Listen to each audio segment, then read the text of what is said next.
خیال ہے جس گھر نے، جس معاشرے نے، جس ملک نے، جس علاقے نے اس وقت انٹرنیٹ پہ انویسٹمنٹ کی وہ کمپیٹ کرے گا، ٹھیک، جس نے نہیں کی وہ اسٹرگل کرے گا. اسٹرگل کرے تو گا.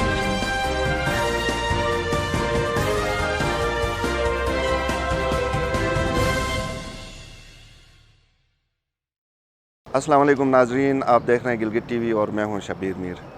ناظرین، پوری دنیا میں جہاں ایک طرف حکومتیں اپنے عوام کے لیے عوام کی فلاح و بہبود کے لیے پروجیکٹس اور منصوبے بناتی ہیں، وہاں دوسری طرف نان گورنمنٹ آرگنائزیشنز کا بھی بہت بڑا کردار ہے، جنہیں این جی اوز بھی عرف عام میں کہا جاتا ہے.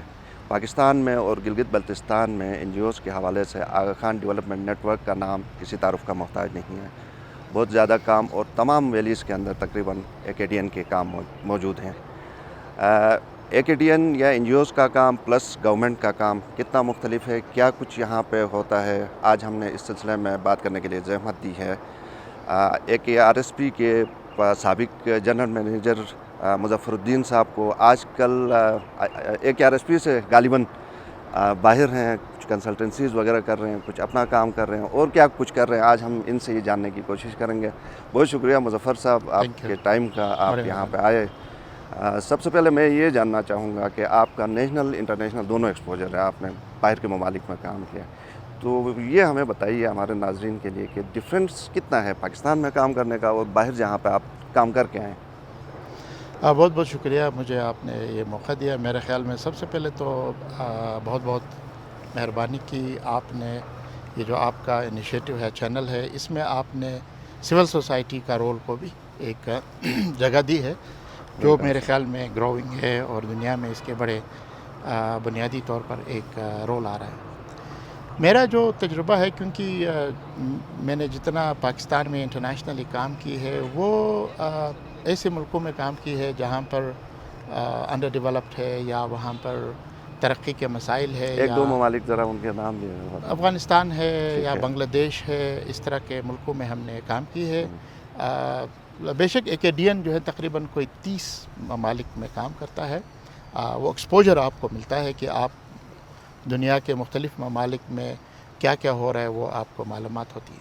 اور اس میں جو ہم دیکھ رہے مور اور لیس ہر ملک میں صورتحال یہی ہے کہ وہاں پر غربت کا مسئلہ ہے، وہاں ناخواندگی کا مسئلہ ہے، وہاں پر سیکیورٹی کے ایشوز ہے، وہاں پر غربت کی وجہ سے پھر بہت سارے سماجی مسائل جنم لیتی ہے. وہاں ویک گورننس ہے یا وار ہے، یا پھر کچھ جگہوں پر انہوں نے بہت اچھا پروگریس کی ہے، کچھ جگہوں جیسے بنگلہ دیش ہے، کچھ جگہوں پر ابھی تک مسائل میں جیسے کچھ افریقن کنٹریز ہے یا افغانستان ہے.